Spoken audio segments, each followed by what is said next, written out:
Serena, and I'm a registered nurse and end-of-life doula. First and foremost, I want to sincerely thank each and every one of you for being here today.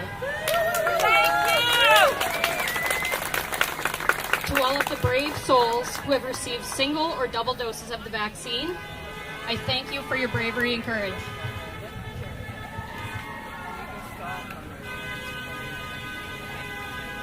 And to all of those who have not received any vaccines, I also want to thank you for your bravery and for your courage.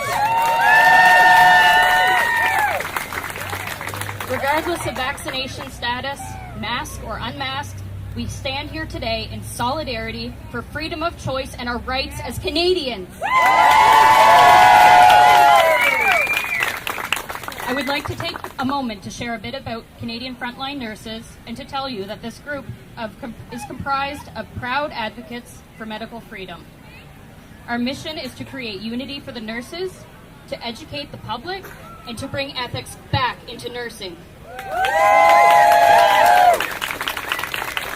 Our vision is to restore our freedom of rights as Canadian citizens and to reinstate the ethical principles within nursing and healthcare. As healthcare professionals, it is our duty to ensure that we are up to date with all of our overall knowledge, including the risks and the benefits to medical interventions. In order to provide our patients and their loved ones with proper informed consent, we must fully and thoroughly understand this information. As an RN who worked in long-term care during this pandemic, I did place my trust in both my workplace and in the healthcare system, that I would be fully educated on the risks and benefits of vaccines. At work, I attended education sessions from both pharmacies and from the vaccine companies themselves. And after these, I did feel comfortable to make my own decision that I would be vaccinated, as well as I felt comfortable to provide education to residents and their loved ones so that they could provide informed consent for vaccination if they chose to do so. For me, getting the vaccine was not something that I did to protect myself. I did this to protect vulnerable populations, such as the elderly that I was caring for my parents who have comorbidities that put them at a higher risk of contracting COVID-19. Since my initial education on the vaccines, my eyes have been more open. Many of us have heard of a variety of adverse reactions to individuals that have resulted in getting the vaccine. I began to see physicians and other nurses speak out on what they were witnessing with these vaccines. And I also began to see these same people become censored, silenced, and terminated from their jobs. For both physicians and nurses, we have a duty to do no harm to those under our care. These healthcare providers are speaking up because they see the harm that is being caused by the vaccines. And they want individuals to have this knowledge so that they may provide true informed consent regarding vaccination.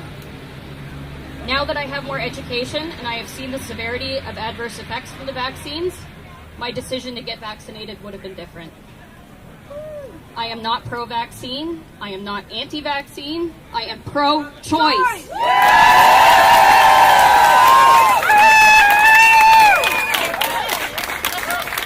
Do not let the fact that I would have chose differently if I had the option sway your decision, though.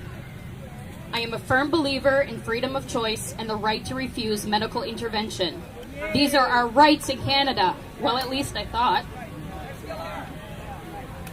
One of my loved ones was recently in the hospital here at the QEII and required surgery.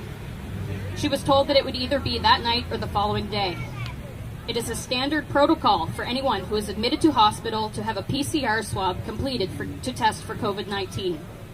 When she was told that she was going to have the swab, she refused, but did agree to have a rapid test, which the hospital conveniently does not have on hand. The hospital provider asked why she was refusing, and she said personal reasons, which again, it is her right to not disclose. When the surgeon came to speak to her about her surgery, they also asked why she was refusing the swab, to which she gave the same response. She has the right to refuse medical intervention just like any of us do. My loved one was then informed by refusing the swab that her surgery might be postponed due to her decision. Which it was, whether it was for that reason or not, we don't know.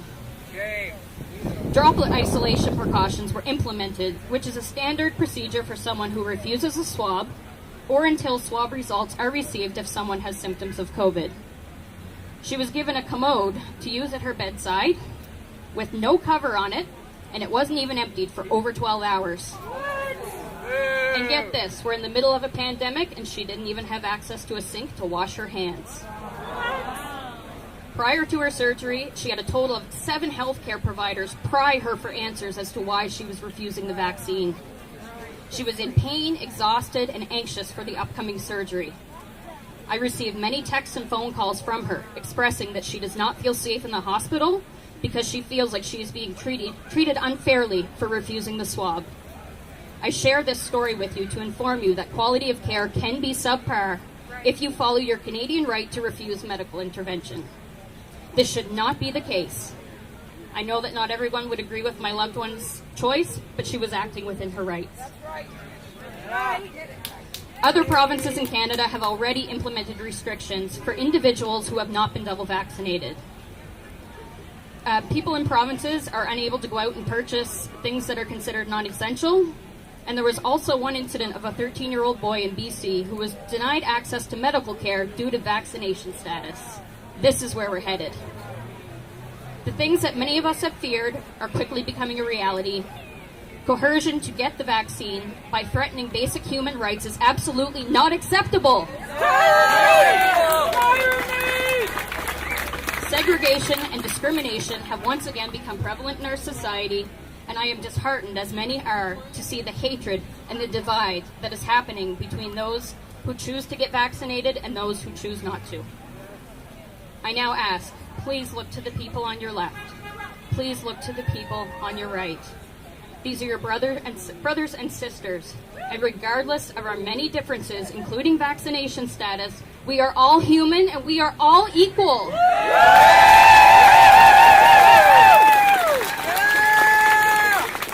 To my fellow healthcare professionals, I thank you so much from the bottom of my heart for your perseverance, your passion, and dedication to continue to care for others despite these trying times. I know that you are exhausted and that many of you are experiencing burnout and compassion fatigue. I just want you to know that if you feel like you need support, please reach out. You are not alone. I ask that you familiarize yourself with the ethical guidelines and principles of your profession.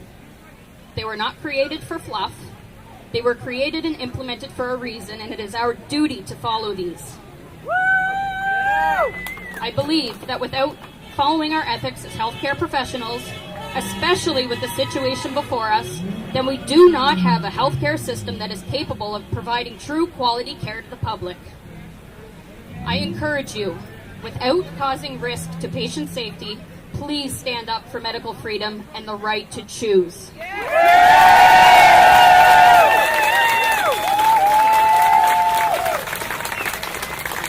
If you take one thing away from everything that I just shared here today, please let it be this.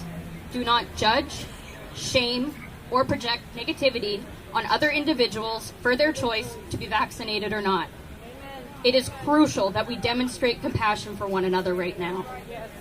I truly believe that deep in my heart, if we take the stand together for our rights and freedoms, we the people will win! I am sending love and light to each and every single one of you. Thank you.